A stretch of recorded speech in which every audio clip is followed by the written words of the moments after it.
Welcome to my channel. ఈ channel ద్వారా మీకు job vacancies, career guidance, various degrees, diplomas and different universities and పర్సనల్గా ఎలాంటి skills అవసరము, జాబ్ స్కిల్స్ అనే విషయాలని మీ ముందుకు తెచ్చే ప్రయత్నం చేస్తున్నాను. ఈ వీడియోలో మనం జాబ్ స్కిల్స్ 2024 గురించి తెలుసుకుందాం. రాబోయే 5 ఏళ్లలో దేశంలోని 1 కోటి మంది విద్యార్థులకు అగ్రశ్రేణి 500 కంపెనీల్లో ఇంటర్న్షిప్ అవకాశం లభించే బహుముఖ ప్రయోజన పథకాన్ని కేంద్ర బడ్జెట్లో ప్రకటించారు.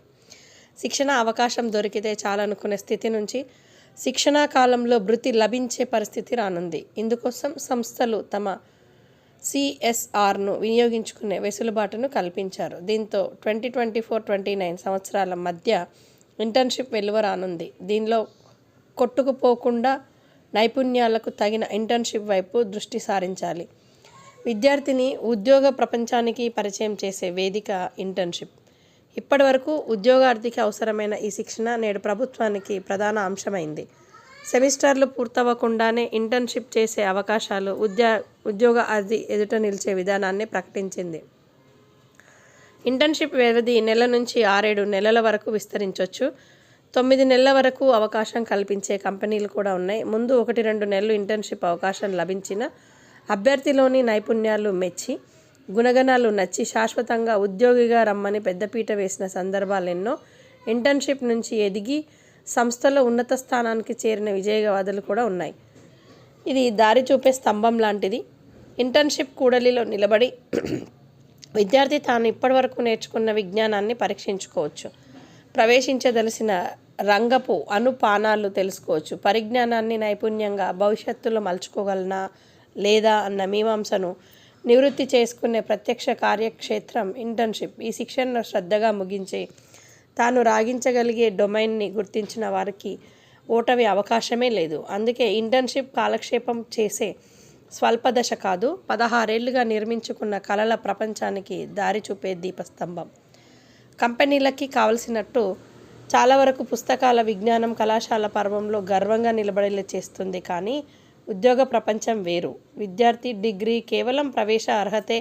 కంపెనీలు కాల్పెట్టింది మొదలు నైపుణ్యమే నడిపిస్తుంది. ప్రత్యక్ష అనుభవం గడుస్తున్న కొద్దీ నూతన ప్రాజెక్టుల్లో చోటు లభిస్తుంది. అందుకే అకాడమిక్గా నేర్చుకున్న దాన్ని ఉద్యోగ అవసరాలకు తగిన విధంగా మలుచుకునేందుకు ఇంటర్న్షిప్ అవకాశం లభిస్తుంది.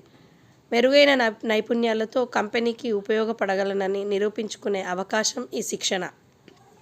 ఇందులో మనకి ఉద్యోగంలోకి సంధానం ఎలా జరుగుతుంది అంటే ఏమేమి గమనిస్తారో కూడా తెలుస్తుంది. మనకి కాలేజీలో సొంతం చేసుకున్న జ్ఞానానికి తగిన శ్రేణినిచ్చి బయటకు పంపుతారు.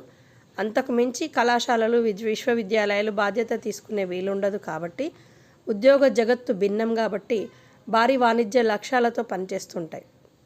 వాటిని చేరేందుకు నిత్యం పరిగెడుతుంటాం. ప్రతి ఉద్యోగి అందులో భాగమై ప్రతిభ చూపాలి. ఒక బిజినెస్ ఎంటర్ప్రైజ్ లక్ష్యాలకు అనుగుణంగా ఉండే పని, సంస్కృతి, వివిధ పొజిషన్లు, క్రమం, ప్రాజెక్టు స్వరూప స్వభావాలు, వాటి గమనం, ఉద్యోగిగా నిర్వర్తించాల్సిన విధులు, పాటించాల్సిన క్రమశిక్షణ, సహోద్యోగులతో సంబంధాలు, ఉన్నతాధికారుల వద్ద వ్యవహరించాల్సిన తీరు, ఇలా పని చేయబోయే నూతన వాతావరణాన్ని, కొత్త సంస్కృతిని ఆకలించుకునేందుకు ఇంటర్న్షిప్ దోహదపడుతుంది. ప్రొఫెషనల్ పరిచయం. మంచి కంపెనీలో ఇంటర్న్షిప్లో ఇచ్చే పాత్ర చిన్నదే కావచ్చు, కానీ 3 నెలల్లో 6 నెలల పాటు పూర్తి ప్రొఫెషనల్ వాతావరణాన్ని దగ్గరగా చూడొచ్చు. సంబంధిత కార్యక్షేత్రంలో రాటుదేలిన ప్రొఫెషనల్స్ని కలుసుకునే అవకాశం వస్తుంది. వారి నైపుణ్యాలు అర్థం చేసుకునే వీలుంటుంది. వారు తొలి మెట్టు నుంచి కంపెనీల్లో ఎలా ఎదిగారో తెలుసుకోవచ్చు. చుట్టూ ఉండే ప్రొఫెషనల్స్ ఎటువంటి స్కిల్స్ ఉన్నాయో, కెరియర్లో వాస్తవంగా ఉపకరించేవేంటో బేరీజు వేసుకునే అవకాశం చిక్కుతుంది. ఇంటర్న్షిప్ దాటాక ఉద్యోగ జీవితంలో రాణించేందుకు 2 విధాలైన నైపుణ్యాలు అవసరం. మొదటిది డొమైన్, విద్యార్థి నేర్చుకునే సబ్జెక్టుల్లో నైపుణ్యం. అయితే రెండోది సాఫ్ట్ స్కిల్స్. రెండింటి సమన్వయంతోనే కెరియర్ కలలు నిజమవుతాయి. కాలేజీ జీవితంలో నచ్చినట్టు గడిపేసిన కంపెనీల్లో ప్రవేశించాక మేనేజ్మెంట్కు నచ్చేట్టు వ్యవహరించాలన్నది కఠిన సూత్రం. సమయపాలన, విధుల పట్ల అంకితభావం, భావ వ్యక్తీకరణ, సాటి ఉద్యోగులతో కలుపుగోలుతనం, వృత్తిపరమైన ఒత్తిడిని సానుకూలంగా స్వీకరించడం, ఉద్యోగాలపై ఉద్వేగాలపై అదుపు, సమస్య విశ్లేషణ, పరిష్కార దృక్పథం వంటి వ్యక్తిగత కౌశలాలను యాజమాన్యం గుర్తిస్తుంది. ఇవి స్వల్ప వ్యవధిలో అలవడేవి కావు కాబట్టి క్రమంగా నేర్చుకోగలివి. వీటిపై కనీస అవగాహనను ఇంటర్న్షిప్ కాలంలో విద్యార్థి చవిచూస్తాడు. ఈ లక్షణాలను పెంపొందించుకునే కృషి చేస్తే రేపటి ఉద్యోగంలో రాణించడం సులువవుతుంది. అట్లనే ఇట్లా రెజ్యూమే ఎలా తయారు చేసుకోవాలి, ఇంటర్న్షిప్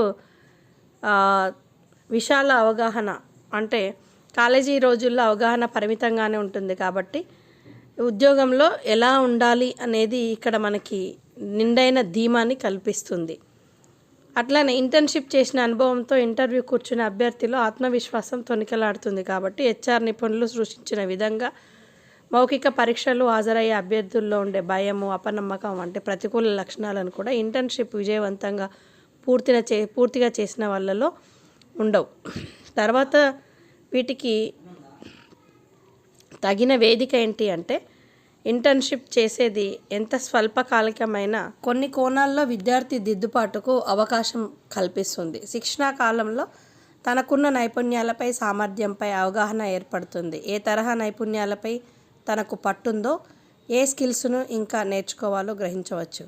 దీనిలో నేర్చుకోవడంతో పాటు స్వీయ నైపుణ్యాలను మదింపు చేసుకునే చక్కని అవకాశం లభిస్తుంది. శిక్షణ కాలంలో విద్యార్థి తప్పులు చేసినా యాజమాన్యం ఉపేక్షిస్తుంది. సరైన విధానం ఏదో మెంటర్స్ వివరిస్తారు. ఇలా విద్యార్థి నిర్భీతిగా తాను నేర్చుకున్నది, తనకు తెలిసింది అమలు చేసేందుకు ఇంటర్న్షిప్ కవచంగా రెజ్యూమే కలకల. ఉద్యోగానికి దరఖాస్తు చేసేవారు ఉద్యోగార్హతలు, సాధించిన క్రెడిట్స్ మాత్రమే రెజ్యూమేలో పేర్కొంటారు. ప్రాజెక్ట్ వర్క్ ఏదైనా చేసి ఉంటే దాన్ని ఉదహరించగలుగుతారు. కానీ ఇంటర్న్షిప్ చేసిన విద్యార్థి రెజ్యూమే భిన్నంగా ఉంటుంది.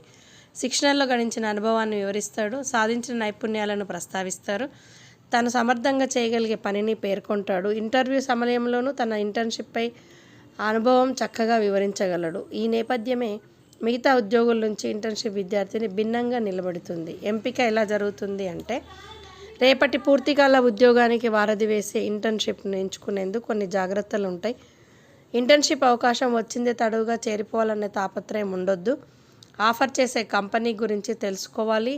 ఇంటర్న్షిప్ కాలంలో చేయవలసిన పని ఏంటో వివరంగా లోతుగా తెలుసుకోవాలి. మార్కెట్లో కాస్త పేరున్న కంపెనీని ఎంపిక చేసుకోవాలి. చేసే పని తన కెరియర్ లక్ష్యాలకు అనుకూలంగా అవకాశం ఉందో లేదో కూడా పరీక్షించుకోవాలి.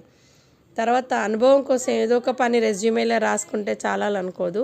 సంబంధం లేని అనుభవం ఎంతున్నా దాని పరిగణలోకి తీసుకోరు కాబట్టి శిక్షణ వెచ్చించిన కాలం వృధా అయిపోతుంది. సో ఇంటర్న్షిప్ ఎంపిక కోసం సాధ్యమైనంత వరకు తనకంటే ముందు చేసిన సీనియర్లను ఒకసారి రిఫరెన్స్ చేసి ముందుకెళ్తే బాగుంటుంది. ఇంటర్న్షిప్ చేసే కంపెనీని ఎంచుకునే అవకాశం వస్తే మాత్రం విద్యార్థి తాను చదివిన సబ్జెక్టుకి కోర్ కంపెనీని ఎంచుకోవాలి. ఈ ఎంచుకోబోతున్న కంపెనీ గురించి నలుగురిని వాకప్ చేసి అడగాలి. వాళ్ళ పని సంస్కృతి ఎలా ఉంటుందో కూడా తెలుసుకొని ముందడుగేయాలి. ఇంటర్న్షిప్ కాలంలో పాటించాల్సిన కార్యాలయ వేళలు, చేయవలసిన పని, ఆఫర్ చేసే నెలవారీ వృత్తి ఇవి కూడా మనం తెలుసుకోవాలి. శిక్షణ విజయవంతంగా ముగిశాక ఇచ్చే సర్టిఫికేట్ కూడా స్పష్టంగా తెలుసుకోవాలి. ఇంటర్న్షిప్ అనేది తాత్కాలిక ఏర్పాటు అయినా కూడా ఒక ఉద్యోగ ఎంపిక విషయంలో తీసుకునే జాగ్రత్తలు పాటించటం వల్ల ఈ ప్రయత్నం సఫలమవుతుంది. నిజమైన ఉద్యోగ సాధనలో నిచ్చెన మెట్టుగా నిలుస్తుంది. ఇది ఎస్వి సురేష్ అనే అతను ఈ ఉద్యోగ సోపానంలో ఈ వివరాలన్నీ వివరించడం జరిగింది. ఇది మీకు అందించే ప్రయత్నం చేశాను. Thank you for watching this video.